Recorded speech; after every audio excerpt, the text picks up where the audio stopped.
मकली, एक रहस्यमय कब्रिस्तान की अविश्वसनीय कहानी। ठट्ठा का ऐतिहासिक कब्रिस्तान मकली, जो दुनिया के सबसे बड़े और रहस्यमय कब्रिस्तानों में गिना जाता है, न केवल अपनी खूबसूरत और प्राचीन कब्रों के लिए प्रसिद्ध है, बल्कि यहाँ से जुड़े जादू, आध्यात्मिक शक्तियों और रहस्यमय घटनाओं की कहानियाँ भी सुनने को मिलती हैं। कहा जाता है कि सदियों पहले यह जगह सिर्फ एक साधारण कब्रिस्तान नहीं थी, बल्कि आध्यात्मिक संतों और जादूगरों का केंद्र थी, जहां अच्छी और बुरी दोनों तरह की शक्तियों ने डेरा डाल रखा था।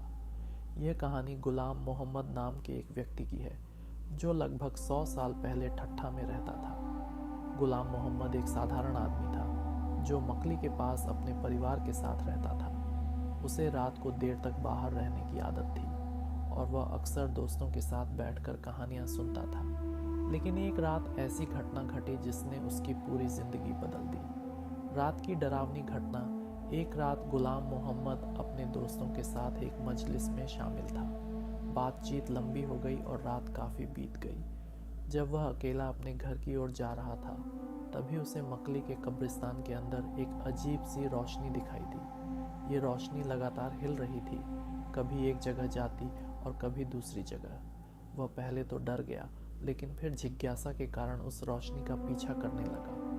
कब्रिस्तान में प्रवेश करते ही उसे एक अजीब सी ठंडक महसूस हुई। माहौल में एक अजीब सी खामोशी और भारीपन था, जैसे समय रुक गया हो। कुछ देर बाद गुलाम मोहम्मद एक प्राचीन मकबरे के पास पहुंचा, जहां से रोशनी निकल रही थी। उसने अंदर झांक कर देखा तो उसका दिल धड़कने लगा।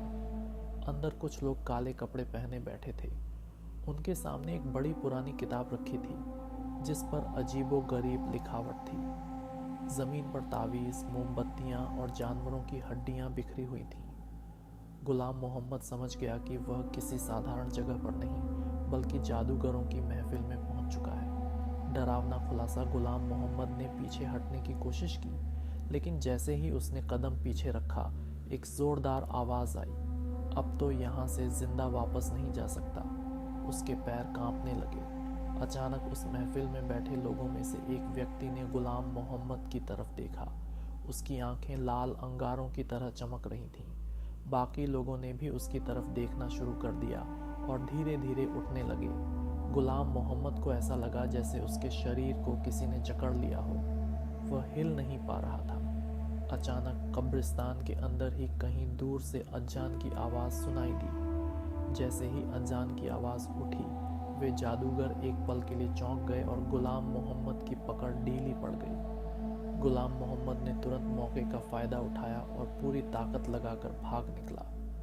मकली के जादूगरों की सच्चाई। अगले दिन गुलाम मोहम्मद ने यह घटना अपने गांव के बुजुर्गों को सुनाई। उन्होंने बताया कि मकली में वास्तव में कुछ ऐसी जगहें हैं जहां सदियों से जादूगर छिपकर काले जादू के कर्मकांड करते रहे हैं। पुराने समय में जब सूफी संत इस इलाके में आए, तो उन्होंने इन जादूगरों को रोकने की कोशिश की, लेकिन कुछ गुप्त रूप से अभी भी यहाँ आकर अपने कर्मकांड करते हैं। कहा जाता है कि कई सदियों पहले एक दरवेश ने मकली के इन्हीं जादूगरों के खिलाफ जंग छेड़ दी थी।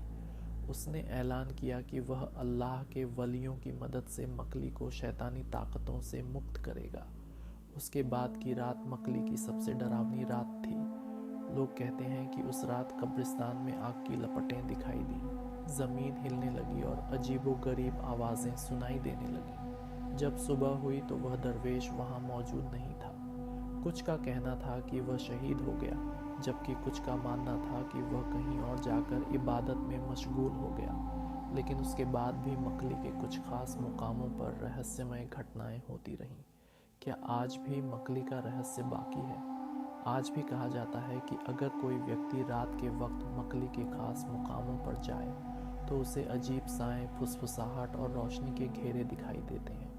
कुछ लोगों का मानना है कि यह अल्लाह के वलियों की रूहें हैं जो इस जगह की हिफाजत करती हैं, जबकि कुछ समझते हैं कि यह वही जादूगर हैं जो आज भी अपनी ताकत बचाने के लिए वहाँ मौजूद हैं। कुछ स्थानीय लोग तो ये भी कहते हैं कि अगर कोई रात को कब्रिस्तान में किसी खास मकबरे के पास चला जाए, तो वह अगली सुबह खुद को किसी और जगह पाता है और उसे याद भी नहीं होता कि कि वह वहाँ कैसे पहुँचा।